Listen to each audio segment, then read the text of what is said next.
Saya Dr. Calvin. Hari ini saya ingin membahas tentang topik yang sangat menarik ya. Menarik untuk saya dan mungkin menarik juga untuk Anda semua ya. Topiknya yaitu adalah apa cara terbaik untuk memilih pasangan hidup. What is the best way to choose life partner? Pelan-pelan Pak Sopir. Pelan-pelan Pak Sopir. Ya, jadi ini saya dapatkan dari sebuah aplikasi namanya Quora, ya something like that. Ya mungkin aplikasi kayak aplikasi Kaskus ya.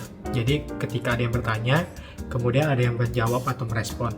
Nah, jawaban ini adalah dari Flavian Muasi. Ya. Jadi apa cara terbaik untuk memilih pasangan hidup? Jadi ada beberapa. Di sini kalau dari saran dia tuh ada 20-an. Jadi kita akan bahas satu persatu ya. Jadi kamu siapkan diri kamu kalau kamu memang ingin memastikan pasangan hidup kamu ya, seperti saya juga. Jadi ini merupakan tips yang bagus ya. Yang pertama ya, temukan seseorang yang bisa menertawakan lelucon konyol yang kamu utarakan. Ya, jadi intinya sih nyambung ya, ketika kita ngelucu, ngejokes, mau garing atau enggak ya, tapi pasangan kita bisa merespon dengan baik. Ataupun mungkin kita kirim video TikTok atau Reels di Instagram yang lucu, ya pasangan kita juga merespon hal-hal tersebut kayak gitu ya. Jadi ini sih bisa iya bisa enggak ya. Ada orang yang memang suka cowok humoris atau cewek humoris, adanya juga ya biasalah. Kalau cool kan nggak bisa, kadang-kadang nggak bisa humoris juga. Minimal ya bisa lah. Pasti dalam hubungan tuh pasti nanti ada hal-hal kecil yang bisa ditertawakan bersama-sama ya. Jadi nggak mesti kita harus stand up comedy di depan pasangan kita, nggak mesti ya. Jadi carilah mungkin hal-hal kecil yang bisa saling bisa menertawakan sama-sama ya. Kemudian yang kedua, temukanlah seseorang yang dapat membantumu menahan rasa sakit yang kamu rasakan. Ya karena kita punya hal-hal yang beban dalam hidup ya, baik itu di kita maupun pasangan kita. Mungkin kita bisa cari pasangan yang bisa saling mengerti, memiliki pengertian, memiliki kepekaan ya, kayak gitu, yang bisa memiliki empati terhadap kita ataupun pasangan kita ya. Jadi kita juga bisa memposisikan diri kita terhadap dia kayak gitu ya. Jadi kalau ini sih saya setuju ya. Kalau Anda gimana? Setuju nggak nih ya? Jadi kita memang perlu cari pasangan yang caring ya, yang peduli sama kita. Oke? Yang ketiga, temukanlah seseorang yang mempunyai perasaannya sama dengan yang kamu rasakan. Ya, jadi ini paling penting. Kalau kita cari pasangan, ya jelas pasangan tersebut harus suka sama kita. Demikian juga kita juga sama pasangan kita suka ya. Jadi jangan hanya kita yang suka atau cinta atau sayang sama dia, tapi dia enggak merasakan yang sama. Itu namanya cinta bertepuk sebelah tangan. Ya. Jadi kalau cinta bertepuk sebelah tangan ya mungkin kita bisa terus berusaha. Mungkin sampai pada satu titik tertentu juga kita harus sadar gitu loh, kapan kita harus mundur ya. Jadi jangan buang-buang waktu ya.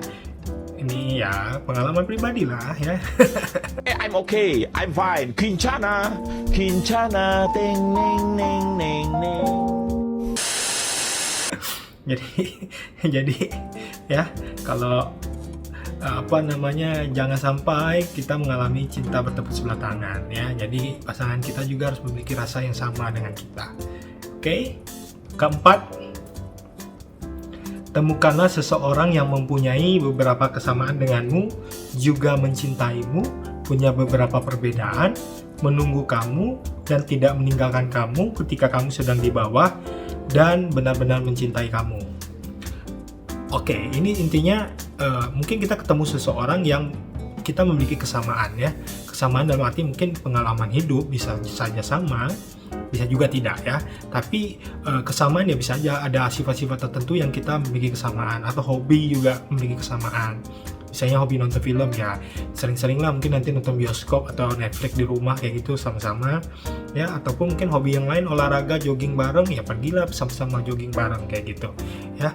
Dan jangan lupa juga kita juga memiliki perbedaan dengan pasangan kita ya. Jadi perbedaan itulah yang akan nanti melengkapi hidup kita ya. Bosan ya kalau kita ketemu orang yang sama dengan diri kita, itu sebenarnya bosan juga kayak gitu. Makanya perlu ada perbedaan. Oke. Kemudian juga cari orang yang mau menerima kita apa adanya ya, mau menerima kita sekalipun kita sedang berada di bawah ya. Kita mau melihat dia, kesetiaan dia bagaimana terhadap kita ya, apakah dia cuman hadir di kehidupan kita ketika kita berada di atas saja. Nah, itu juga perlu pengujian waktu ya, perlu proses. Nah, makanya nanti di sini hal-hal tersebut akan diuji tuh, kecintaan dia terhadap kita itu bagaimana ya. Jadi saya berharap kita semua bisa memiliki pasangan yang benar-benar support kita, baik kita di bawah maupun di atas, terus mendampingi kita dan mencintai kita. Semoga kita temukan wanita ataupun laki-laki seperti itu. Oke? Yang kelima. Temukanlah seseorang yang cocok dengan kamu, yang memiliki minat dan pandangan sama tentang hal yang tabu sekalipun. Minat yang sama ya tadi ya, bisa aja tadi tentang hobi ya, tentang minat mungkin terhadap pekerjaan sesuatu, ataupun mungkin pekerjaan yang di masa akan datang mungkin akan melakukan proyek yang sama ya, ini bisa aja ya. Kemudian juga pandangan yang sama tentang hal yang tabu sekalipun. Mungkin kalau kita udah yakin dengan dia, mungkin juga mulai pembahasan kita lebih serius ya ke hal yang tabu. Mungkin kita bisa tanya, ini untuk pre-married ya, sebelum nikah ya, mungkin kita bisa juga tanya visi misi, kemudian juga pernikahan nanti akan seperti apa. Kemudian yang mungkin yang agak sedikit tabu terkait mungkin punya anak ya, apakah ingin memiliki anak atau tidak, kayak gitu. Jumlah anak ya, itu mungkin bisa direncanakan, bisa kita harapkan kayak gitu. Tapi ya itu kan balik lagi ya, nanti Tuhan yang ngatur. Tapi minimal kita bisa merencanakan dengan pasangan kita ya. Jadi kita memiliki kesepakatan bersama ya, baik dengan hal yang tabu sekalipun kita juga memiliki kesepakatan ya. Misalnya contoh juga tidak berhubungan seks sebelum nikah. Nah, itu juga merupakan kesepakatan ya. Dan yang keenam ya, temukanlah seseorang yang ingin bersamamu selama sisa hidupmu, pilih seseorang yang memilihmu. Nah, jadi ini sama seperti pembahasan sebelumnya ya.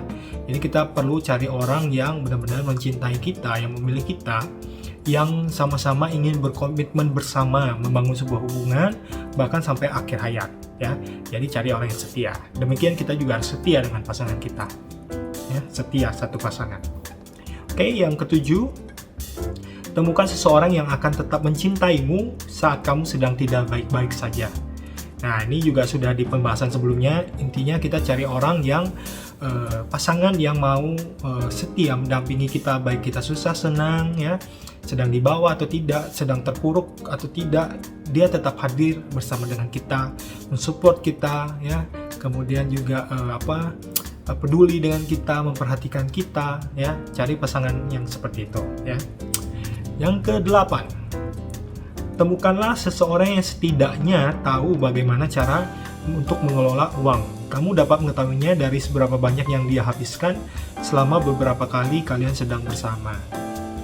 Intinya juga sama ya, kalau mungkin dalam hidup ini ya, selain kita mungkin, apalagi sebagai laki-laki ya, sebagai laki-laki selain orang yang bertanggung jawab, tapi juga harus jadi manajer yang baik. Manajer artinya mengelola, mengatur, bukan hanya hidup sendiri, tapi nanti juga rumah tangga nanti ya yang akan dipimpin. Kemudian juga masalah keuangan juga harus diatur dengan baik. Jadi buat kamu wanita yang cari laki-laki ya, cari apakah dia bekerja keras atau enggak, apa dia malas-malasan ya. Kalau malas-malasan lebih baik ditinggal deh ya. Dengan pria yang malas-malasan otomatis nggak akan ada masa depan ya. Cari pria yang kerja keras, sekalipun mungkin saat ini dia belum dapat pekerjaan, tetapi kegigihannya untuk mencari kerja, kemudian juga kegigihannya untuk mencari peluang-peluang kerja, itu juga harus diperhatikan ya. Walaupun saat ini dia belum sukses ya, tapi percayalah dengan orang-orang seperti itu nanti akan ada masa depan ya. Dan wanita juga, kalau kita pria mencari wanita, kita juga lihat wanita yang tidak boros ya. Tidak boros ya, dia bisa menguasai dirinya ya dalam membeli sesuatu ya. Beruntung kalau kita laki-laki bertemu dengan wanita seperti itu. Oke, yang ke-9, temukanlah seseorang yang akan tetap setia kepada kamu saat kamu sedang jauh. Oke, jadi kita juga perlu cari orang yang setia, dalam artian menjaga komitmen ya, baik kita LDR sekalipun ya, berada di kota yang berbeda, tetapi kesetiaan kita itu tetap kita jaga kayak gitu ya. Kita nggak tergoda dengan wanita lain atau pria lain ya, sekalipun kita berbeda, kemudian juga kita tidak ya itu tadi, tidak selingkuh dan lain sebagainya ya. Jadi benar-benar cari pasangan yang menjaga komitmen sekalipun kita sedang tidak bersama dengan dia ya. Yang ke-10 ya, temukanlah seseorang yang terkadang tidak setuju dengan kamu tetapi peduli dengan dirimu sepanjang waktu ya. Jadi mungkin ya benar, nggak semua hal yang kita bicarakan dengan pasangan itu adalah hal-hal yang saling setuju. Nggak semua, pasti nanti ada perdebatan ya, ada saling kasih masukan. So itu wajar ya, namanya juga kita berinteraksi ya, bisa juga tidak cocok, itu wajar. Tetapi ingat, yang harus kita jaga adalah jangan gampang marah, emosi kayak gitu. Karena segala sesuatunya itu bisa dibicarakan dengan baik-baik ya. Sekalipun kita tidak setuju dengan pendapat pasangan kita, at least kita bisa kasih masukan dengan baik juga ya. Kemudian juga akhirnya kita bisa cari solusi bersama-sama. Oke, kemudian juga ya jelas ya, ini tetapi peduli dengan diri kamu sepanjang waktu. Ya ini ya dengan orang yang inilah ya, yang memiliki kepekaan, kepedulian. Tapi kadang-kadang juga mungkin pernah ya diantara kita juga ketemu seseorang, sosok yang cool ya, kadang-kadang mungkin dia terkesan cuek ya, tapi sebenarnya dalam hatinya juga dia peduli, cuman dia tidak bisa mengekspresikan kepeduliannya itu ya. Cuman terkadang pasangannya mungkin menganggap ya itu tadi, cuek tadi ya. Ya itu wajar sih, mungkin karakter dia ya.